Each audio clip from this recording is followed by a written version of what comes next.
اعوذ باللہ من الشیطان الرجیم بسم اللہ الرحمن الرحیم الحمدللہ رب العالمین والصلاة والسلام علی اشرف الانبیاء والمرسلین خیر المبشرین والمنذرین شفیع المذنبین والمجرمین اما بعد فقد قال اللہ تبارک و تعالی فی کتابہ المبین والقرآن الحکیم وقال الحق بسم اللہ الرحمن الرحیم۔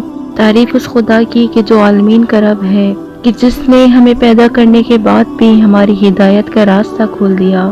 امام زین العابدین علیہ السلام صحیفہ کاملہ میں اس کی تعریف میں ارشاد فرماتے ہیں کہ میرے مالک تو حمد و ثنا کے لائق ہے اور اتنا عظیم ہے کہ ہمارے گناہوں کو جاننے کے باوجود ہماری پردہ پوشی کرتا ہے، ہمارے عیبوں کے پتہ چلنے کے باوجود اپنی نعمتوں کو ہم پر جاری رکھا ہوا ہے، اور ہم میں کوئی ایسا نہیں کہ جو گناہوں سے دور ہو۔ لیکن پروردگار عالم، تو نے آج تک کسی کے عیبوں کو اجاگر نہیں کیا اور کسی کو رسوا نہیں کیا۔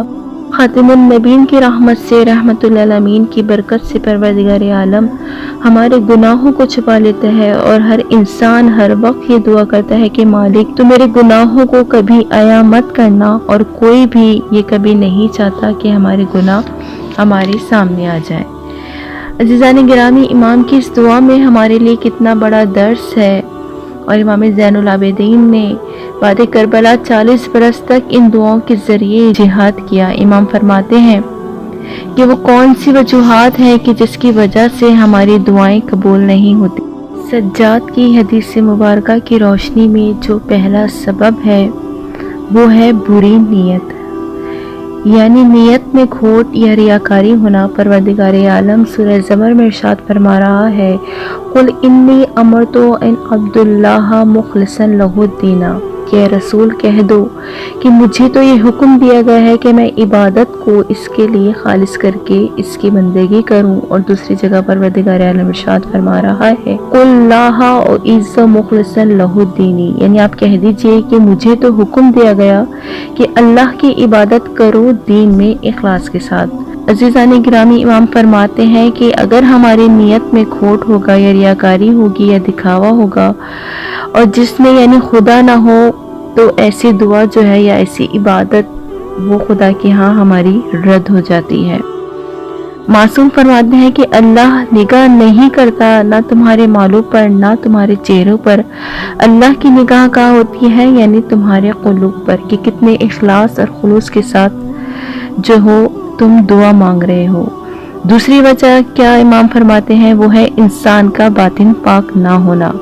انسان کے باطن پاک نہ ہونے کی وجہ سے یعنی بہت سی چیزیں ہوتی ہیں کہ جس کا صرف انسان ہی جانتا ہے، کوئی نہیں جانتا کہ اس کے دل میں کیا ہے۔ یعنی ہمارے قلوب جو ہیں وہ پاک ہونے چاہیے۔ اگر ہمارے قلوب پاک ہوں گے، ہمارا دل پاک صاف ہوگا، تو ہماری دعائیں بھی مستجاب ہوں گی۔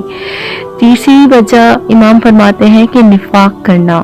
نفاق یعنی مومنین سے دل میں نفاق رکھنا، یعنی دل میں کچھ ہے اور زبان پر کچھ ہے، یعنی ٹو فیسز جسے ہم کہتے ہیں کہ دو چہرے ہونا۔ سامنے تو ہم اچھے سے مل رہے ہیں لیکن ہمارے دل میں جو ہے وہ منافقت بھری ہوئی ہے۔ مثال کے طور پر جناب موسیٰ کے زمانے میں ایک شخص گر گرا کر خدا سے دعا مانگ رہا تھا کہ جناب موسیٰ جب پروردگار عالم کی خدمت میں گئے، یعنی اس کی بارگاہ میں گئے، تو کہا پروردگار عالم تو اس شخص کی دعا کو قبول کیوں نہیں کر رہا؟ تو پروردگار عالم نے کہا، اس کی میں دو روایت بیان کروں گی۔ پروردگار عالم نے کہا کہ اس کی ایک ریزن تو یہ ہے کہ اس کے دل میں جو ہے وہ دنیا کی محبت بھری ہوئی ہے، اور دوسری روایت میں یہ ہے کہ پروردگار کہتا ہے کہ میں اس کی دعا اس لیے قبول نہیں کر رہا، موسیٰ اس کے دل میں تمہاری نبوت کو لے کے شک ہے، یعنی اس کے دل میں یہ کھوٹ ہے کہ موسیٰ نبی ہے بھی یا نہیں ہے، تو اگر یہ مر بھی جائے گا تو اس کی دعا قبول نہیں ہوگی، یعنی کہ اس کے دل میں منافقت تھی۔